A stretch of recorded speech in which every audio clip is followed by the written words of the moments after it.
This house has been the focus of several investigations, including one by the Special Investigations Unit, SIU. At first, people believed they were about to discover a treasure trove of music history. But what they found was far worse than anyone had imagined. After the death of the Notorious B.I.G's mother, Valetta Wallace, Biggie's estate was finally opened up. People were expecting unreleased music or old contracts. Instead, they uncovered a legacy filled with secrets, silence, and betrayal. When Biggie pointed fingers and made accusations before he died, it set off a chain of events that changed everything. For many years, fans believed that Biggie's family was in full control of his legacy. But the truth is finally coming out. Many people have always wanted to honor Biggie and show respect for everything he contributed to hip-hop. Now, new information is changing what we thought we knew about him and who really controlled his legacy. Christopher Wallace, better known as Biggie Smalls or the Notorious B.I.G, was more than just a rapper. He was a storyteller who gave people a glimpse into the tough realities of Brooklyn. His music made a powerful impact, and his sudden death in 1997 was a huge loss. He wasn't just a star, he was the voice of an entire generation. Behind the scenes, Biggie's estate was massive. It included millions of dollars in royalties, rights to his music, and branding deals. His mother, Valetta Wallace, took charge of all of it. She worked hard to protect her son's name from being misused or sold off. Her mission wasn't about making money, it was about keeping Biggie's name and story authentic and respectful. Valetta was strong because of everything she had gone through before Biggie became famous. She knew how important it was to protect her son's legacy, especially in a music industry that often cared more about profits than people. She was deeply involved in every decision and fought through legal battles to make sure Biggie's name stayed in the right hands. She didn't just focus on money, she cared about the message. Valetta always wanted her son's story to be told truthfully. Thanks to her, Biggie's voice still inspires people today. It looked like she succeeded in protecting everything, but years later, what investigators found in his estate told a much different story. While Valetta seemed to be the one in control, things were shifting behind the scenes. Unknown to most fans, a complex network of business deals and legal setups had started moving control of the estate away from the family and into the hands of people the public had never heard of. After Biggie's death, two men became very important in managing his estate: Wayne Barrow and Mark Pitts. Both had been involved in Biggie's music career while he was alive and were experienced in the music business. But they weren't chosen because of family ties. Instead, they were selected for business reasons by people trying to handle the estate's complicated legal and commercial matters. Barrow and Pitts had a lot of power. They managed the money, controlled the rights to Biggie's music, handled new deals, and decided what unreleased songs or products could be shared with the public. Over time, their power only grew, and they did all of this quietly. They stayed out of the spotlight, while Valetta remained the public face of the estate. Most people didn't question this setup. Valetta seemed to trust them, or at least accepted their help. But what was later discovered showed that control had quietly shifted away from the family long ago. And the more people looked into it, the clearer it became. This wasn't just about managing Biggie's music. It was something much deeper and more troubling. Things took a dramatic turn in March 2025, when news broke that Valetta Wallace had passed away peacefully at the age of 78. She was the last direct family member overseeing Biggie's legacy. Just weeks later, something shocking happened. Reports came out that Biggie's entire music catalog had been sold. It wasn't just a few songs or partial rights. It was everything. This included all of his master recordings, publishing rights, unreleased tracks, and even the legal rights to his name and image. The buyer? A powerful music investment company called Primary Wave, known for buying the rights to legendary artists like Bob Marley and Prince.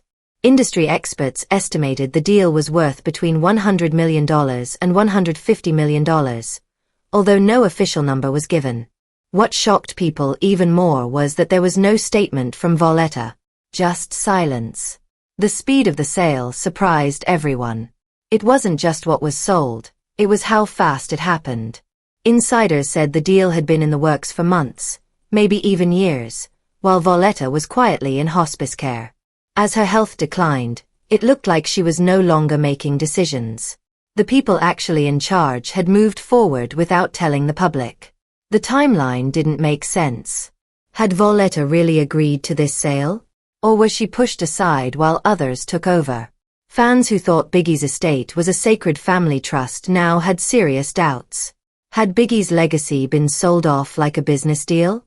The estate didn't release any statements or explanations. Fans, reporters, and even artists demanded answers. But all they got was silence. And that silence made one thing clear: something had gone very wrong. When Primary Wave took over Biggie's catalog, they gained more than just music. They were given access to a vault that had been sealed for over 20 years. What they found inside wasn't just hidden, it was hidden on purpose. The vault was located beneath an old office building, climate-controlled and untouched since the early 2000s. It didn't look like a music archive, it looked more like a Cold War bunker. Inside were rows of old tapes, boxes, and documents with the smell of forgotten history. This wasn't just memorabilia. It was the truth about Biggie's estate, and it was shocking. There were hundreds of master tapes with unreleased verses, demo tracks, and alternate versions of songs. Handwritten lyrics showed Biggie's creative process, with scribbled notes and personal thoughts. There were also financial records detailing how Bad Boy Records made and lost money, and who actually benefited from Biggie's success. Personal journals revealed Biggie's private struggles, with fame, family, and the danger that surrounded him in the 1990s hip-hop world. Then came a locked cabinet, bolted to the floor. Inside were legal documents marked private and internal use only. These old papers were kept separate for a reason. They held information that could change everything we thought we knew about Biggie's legacy after his death. These weren't just contracts or royalty statements. They were something deeper, something no one ever wanted the public to see. The documents that were found were not ordinary papers. They were complex legal plans created to quietly shift control and power. This power had once belonged to Biggie's family, especially his mother, Valetta Wallace, who had always been seen as the public face and guardian of his legacy. But according to these documents, that power had been taken away long ago and placed in other hands. What they discovered in Biggie's estate showed that a major change in control had already happened behind closed doors, with no public attention. Everything looked normal from the outside, but underneath was a hidden plan that had been years in the making. The most shocking part was that it had all begun long before anyone even knew about the hidden vault containing these records. Inside the sealed envelopes were estate management documents that went all the way back to just after Biggie's death in 1997, up through 2002. This was a time most people believed was fully controlled by Biggie's family. But the truth in these papers was much more troubling. The documents included detailed contracts, all perfectly signed and stamped, showing how Biggie's money and creative rights were handed over, not to his family or close friends, but to outside people and companies tied to Wayne Barrow and Mark Pitts. These two men were already known in the music industry, but now they appeared to be working in the background, quietly rewriting the rules of who controlled Biggie's name and legacy. The legal structure around the estate was secretly changed. Percentages of profits were quietly shifted to benefit these new figures. Some of the contracts had confusing legal language that made it hard to tell what was really happening. Deals for things like merchandise, Biggie's image, and his music were restructured to give more power to these outsiders, often without telling the family. Even though everything looked legal on paper, it was clear there was something morally wrong. Biggie's family, those who were closest to him, had been pushed aside when it came to important decisions about his legacy. There was no public notice, no audit, no press release. It wasn't hidden from officials, but it was hidden from the people Biggie would have cared about the most.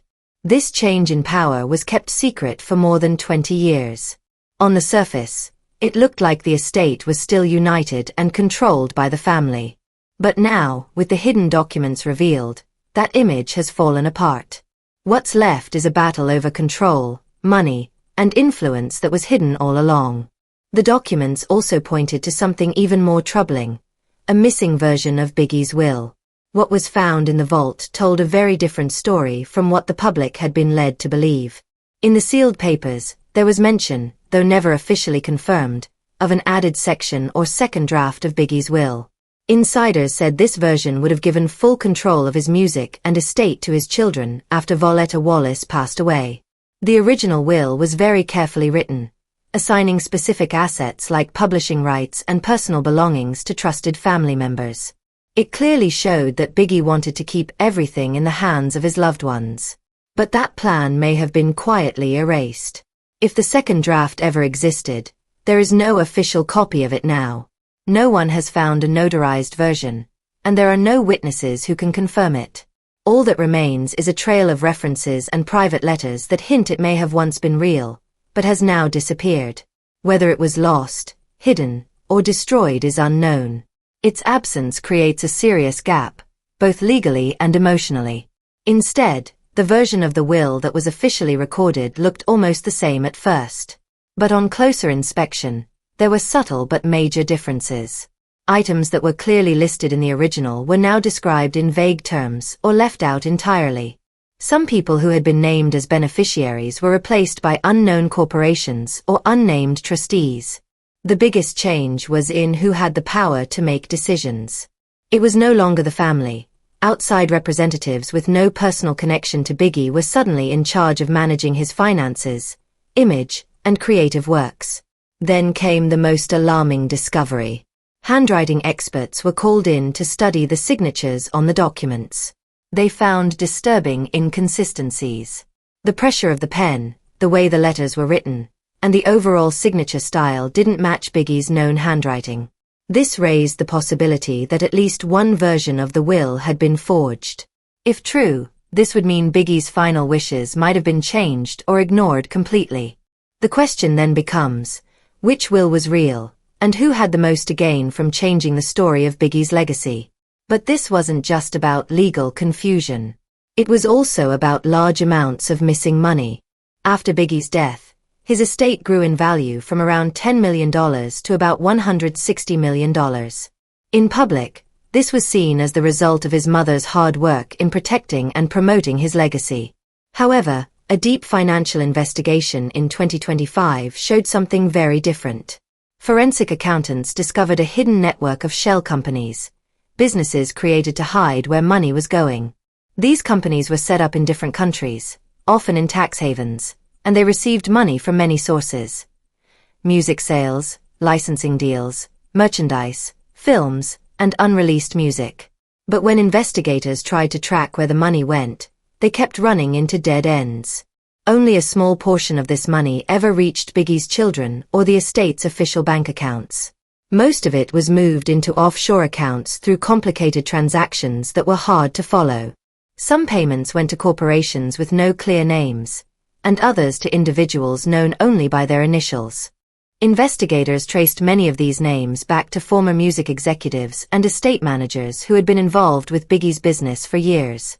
From 2010 to 2020 alone, it's believed that tens of millions of dollars disappeared into this secret network. Even after repeated requests for clear information, there were no full audits and no solid answers. It looked as though the financial system around Biggie's estate had been built to keep things hidden on purpose. This created a false image of success, while behind the scenes, the estate was being mismanaged or possibly even robbed. These missing millions weren't just lost money, they were a betrayal of trust. They represented a failure to honor Biggie's memory and a serious injustice to his family and fans. This discovery forced a major rethinking of how Biggie's empire had really been managed since his death. Finally, as investigators went deeper, they found something else very upsetting: the mysterious disappearance of a large amount of Biggie's unreleased music. For years, fans and music insiders believed there were dozens of finished songs that Biggie had recorded but never released. There was even a detailed inventory list, called the Master Index, created by trusted archivists many years ago. It listed over 40 unreleased tracks, not just rough recordings but complete songs that were thought to show a more personal, creative side of Biggie. But when the estate's archive was checked, less than half of those recordings were found. Many digital audio tapes, known as DATs, which were commonly used in the 1990s to record studio sessions, were missing. These tapes weren't misplaced by accident. Their disappearance left a huge gap in Biggie's musical history. What happened to these songs, and why they were taken or hidden, remains a mystery.